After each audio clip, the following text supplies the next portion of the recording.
Hello guys, how are we getting on? My name is Aaron Kelly. You're very welcome back to the channel here today, and you're very welcome back to another transfer update video. Now, the summer transfer window in the last couple of weeks it's really taken off, hasn't it? There's been some incredible deals, incredible rumours, and we're going to start off today's episode with two deals that could, well, one that definitely has happened and one that potentially could happen in Europe. We're going to start with one which is a done deal as of yesterday, and that is Juventus have completed the signing of Matthijs de Ligt, the talented young Dutch centre-back from Ajax, on a 5-year deal. They've signed him for, I think, around £67 million. It's a lot of money for a 19-year-old, but it's fair to say he's worth the money. 75 million euro, 5-year contract, making him the most expensive defender in Italian top flight history.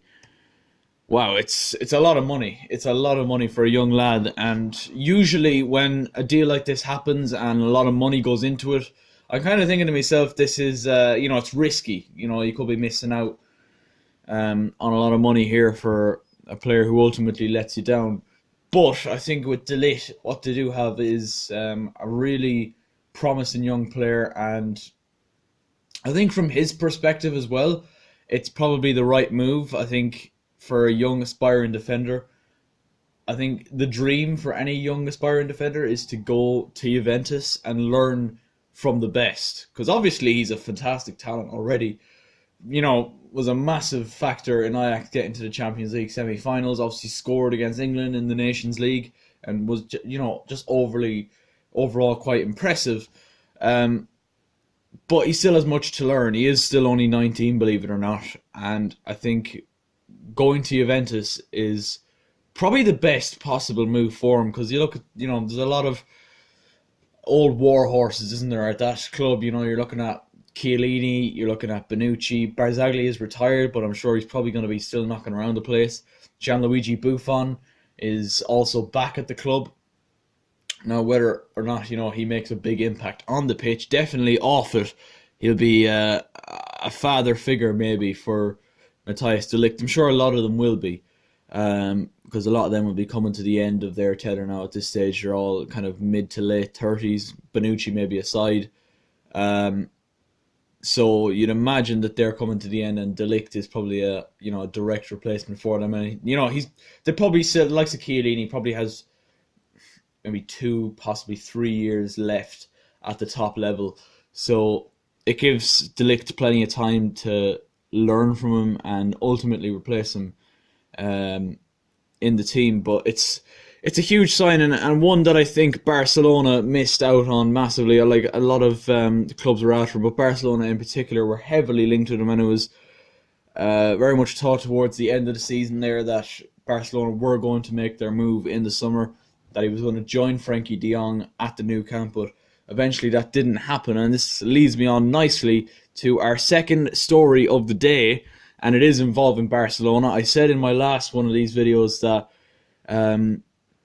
they should be focusing their attention a lot more on signing defenders, and De Ligt would have been, a massive signing for them. But they've, obviously directed their attention elsewhere in signing Antoine Griezmann from Atletico Madrid. And today they have made a huge offer to bring Neymar back to Barcelona from PSG. So Barcelona offer PSG 90 million plus 2 players for Neymar, obviously looking to re-sign him, having obviously completed the Griezmann deal. Barcelona have given PSG a list of 6 players that could possibly be included in the deal. These players include the likes of Philippe Coutinho, Ousmane Dembele, Ivan Rakitic, Nelson Semedo, Malcolm, and Samuel Umtiti. Now, it's really, Barcelona really are trying to go all out to close this deal. And I said, obviously, as I just said in my last video, I said that they're probably going about their transfers the wrong way. They should be trying to sign quality defenders, because that's where they massively fell down last season in the Champions League. but maybe they're taking a different approach. We've seen it a couple of times where teams have just been better going forward, and it's kind of their game plan is more so we'll score more than ye, therefore we will win kind of attitude. And maybe that's what they're going for. But, I mean, if they bring in Neymar, having already brought in Griezmann, you're looking at Messi, you're looking at Suarez, Griezmann, and then Neymar as well on top of that. I mean, that all I'm saying is, lads, that's a partnership that's given Papi Cisse and Demba Ba a run for their money, and you know what I'm saying. That it's big news. But a lot of high-profile names, possibly being included in that deal. Obviously, Coutinho, Dembele were both signed for well over £100 million. Ivan Rakitic as well has been a long-time servant of the club. Nelson Semedo, Malcolm are both recent signings, and Samuel Umtiti as well, which is I think one of their better defenders, also could possibly be included in the deal. But it's absolutely incredible news. But we're going to stay on Coutinho there for a minute, because there's been some mad rumours that he is going to return to the Premier League with Liverpool, and that would be on a 2-year loan with a view to a permanent deal at the end of that 2 years, which would be absolutely massive for Liverpool, because I do think although they didn't miss him that much last season, and certainly when he left for Barcelona, not January gone, but January before last, it's I think he still would be a huge player for them. I think they're still lacking that real creative midfielder, and he could be huge for them next season. Like, he could be the player that brings them towards the title. It could be that big, but it would be a sensational return after he left on such a sour note with the fans back in January of 2018. But I hear as well that Barcelona are actually in quite a bit of debt at the minute. I think it's over 100 million in debt they are at the minute, because of, as I mentioned, the deals that they made for Dembele and Coutinho in the last 12 to 18 months. So people are speculating, saying that this Coutinho deal could be a way of softening the blow, saying, look, you can just have him, you don't have to pay a transfer fee or whatever. And that could be interesting, but I can't see, because they still apparently owe Liverpool a good bit of money still for the Coutinho transfer, so that could be their way of softening the blow. Either way, it's a transfer merry-go-round, and it's exactly what we want to see in the summer transfer window. We're going to come back to England now, and a story that really just baffles me all over is Kieran Trippier has completed his move from Tottenham Hotspur to Atletico Madrid for around £21 million. Who would have thunk it, huh? Fucking Kieran Trippier, the man who was playing with Burnley a couple of seasons ago, is now going to be playing in Spain with Atletico Madrid. It's a real turn up for the Bucks, isn't it? I mean, who saw this coming? I know I didn't. No, you got to say fair play to him. He's been a decent servant for Spurs over the last couple of seasons. I wouldn't say the best defender, to be honest. I really don't think he's great. He's not all that. He's not certainly what the England fans big him up to be, but he's still a solid defender nonetheless.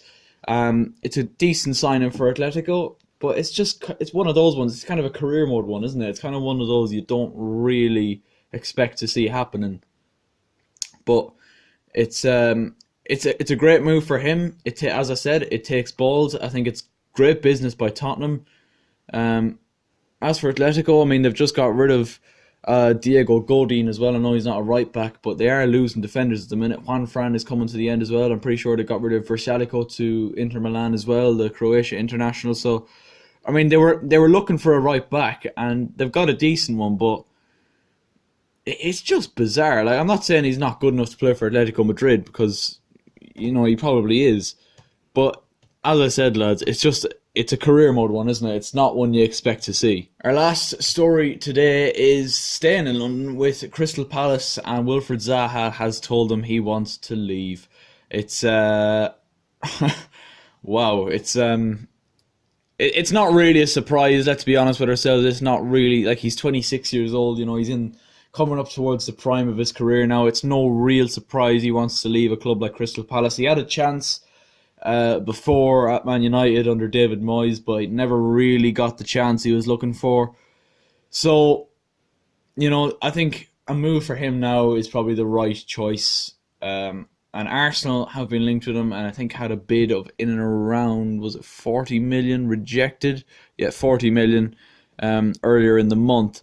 But obviously there's been a lot of, you know, other rumours linking him to Tottenham, linking him abroad as well, to Borussia Dortmund, I've heard as well. But I'm sure for anyone, whoever managed to pick up Wilfried Zaha, it would be a fucking brilliant buy. He's a quality player, and I do think that bad experience at Man United has changed him. I think it probably brought him back down to earth a little bit. You know, he was a young lad at the time, just coming up from the Championship with Crystal Palace, signed for Man United, and was kind of overwhelmed by it all, I think, in the end. But I think he definitely deserves a big move. He's been a fantastic servant to Crystal Palace, and I'm not... You know, it's one of those, whenever a player tries to force their way out of a club, it's always like, oh, well, yeah, well, they've done well by you, so why are you trying to, you know, end it on such a bad note? We see it with Laurent Koscielny at the minute at Arsenal. So, but on this occasion, it's kind of like, you know, he's done so well for them. He's obviously too good for them, and he should easily be playing in the Champions League, no matter who he plays for. He's a Champions League quality player, one of the best in the league, in my opinion, and, you know, any team will be lucky to have him. So guys, that is that. Just a quick little roundup once again of all the latest transfer news. Leave a like on this video if you did enjoy. What do you think of the whole Neymar back to Barcelona saga? Do you think if he does sign for Barcelona, will it be enough to get them back in contention for the Champions League next season? Or should they, you know, direct their attention elsewhere to signing the next best defender after Matthias de Ligt signed for Juventus? Let me know it all down in the comment section down below. Subscribe if you're new with notifications on, and I will catch you later.